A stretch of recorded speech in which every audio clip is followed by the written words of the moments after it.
Well, thank you for following along with me this week, brothers, as we hit a new spiritual discipline, the discipline of sacrificing yourself. And, well, I hope you followed along with the videos and the devotionals as we hit it from every angle.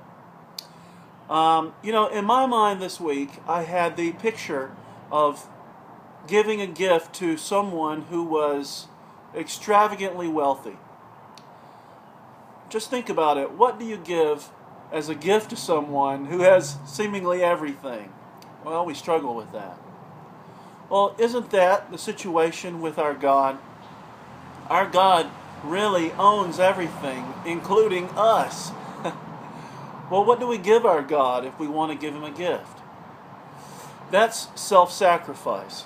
God wants us to give ourselves, our minds, our hearts, our bodies.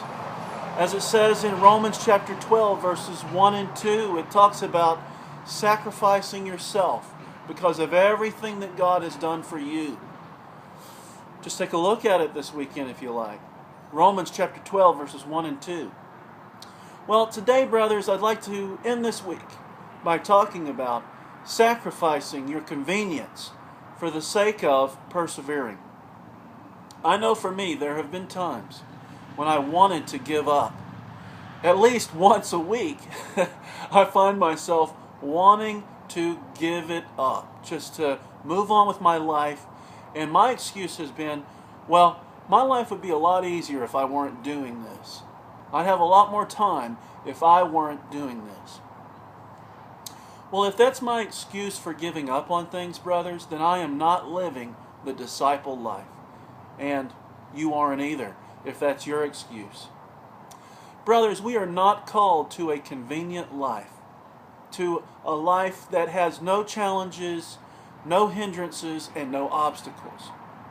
The disciple is called to take up a cross, to put it on his shoulders, and to walk with it every single day.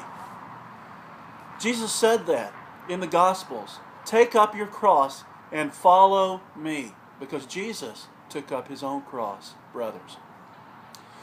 If you're considering giving up today, think about it again. Think about the life you've been called to. It's not a convenient life. It's a hard life. It's a difficult life. But it's a life that is full of rewards. Now, when I say rewards, brothers, I'm not talking about material rewards. This is not a health, wealth, prosperity gospel I'm speaking of. What I'm talking about is the reward of knowing Christ even deeper. Jesus is our great reward, brothers. As we follow Him every day and we experience the difficulties and the challenges, even the sufferings that Jesus went through in our own bodies and our hearts and minds, we are drawing closer to Him every day in the act of persevering. And brothers, this is an act of self-sacrifice, giving up our own convenience for the sake of persevering. Well, thank you for following with me this week through the spiritual discipline of self-sacrifice. And I hope you have a good weekend, brothers. We'll see you next week.